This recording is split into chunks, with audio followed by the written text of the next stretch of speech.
राज्यात ओला दुष्काळ जाहीर करा, कुठल्याही निकषांची चौकट लावू नका, राज ठाकरेंचं मुख्यमंत्री फडणवीसांना पत्र. मदत करणं ही महाराष्ट्राची संस्कृती, जाहिरातबाजी नाही, राज ठाकरेंचा एकनाथ शिंदेंना अप्रत्यक्ष टोला.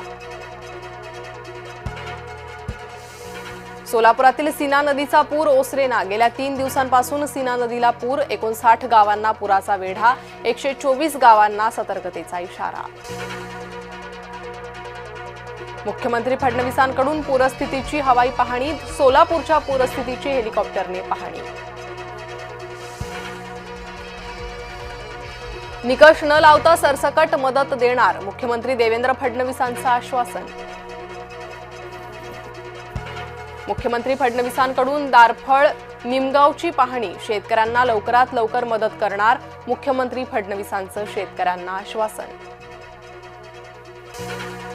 पीक नुकसानीच्या सह पशुधन नुकसानीचीही भरपाई देणार, महसूल मंत्री चंद्रशेखर बावनकुळेंची घोषणा. शिवसेनेच्या मदत पाकिटांवर नेत्यांचे फोटो, पूरग्रस्त भागात मदत वाटपात राजकारण.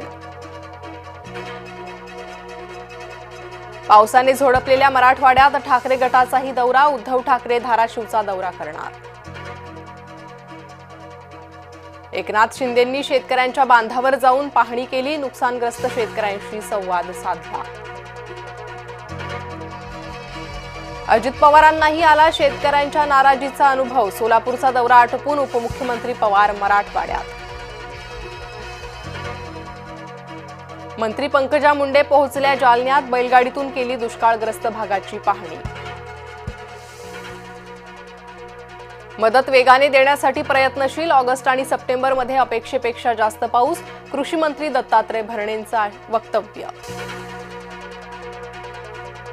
नंदुरबारमधील आदिवासींच्या मूकमोर्चाला हिंसक वळण, पोलिसांकडून आंदोलकांवर अश्रुधुराचा वापर, मोर्चेकऱ्यांची पोलिसांवर दगडफेक. राष्ट्रवादीचे नेते विनोद देशमुख यांना अटक, दरोडा धमकी प्रकरणी 3 वर्षांनंतर अटक. विनोद देशमुख हे उपमुख्यमंत्री अजित पवारांचे निकटवर्तीय. यवतमाळ पाठोपाठ चिपळूणमध्ये TWJ कंपनी विरोधात गुन्हा नोंद, संचालक समीर नार्वेकर यांच्यासह 4 गुन्हा दाखल, शेअर मार्केटच्या नावाने गुंतवणूकदारांची फसवणूक. नाशिकमध्ये रस्त्यावर सापडल्या 200 ते 250 शिधापत्रिका बनावट असल्याचा संशय, बनावट शिधापत्रिकांचा वापर कशासाठी, शोध सुरू.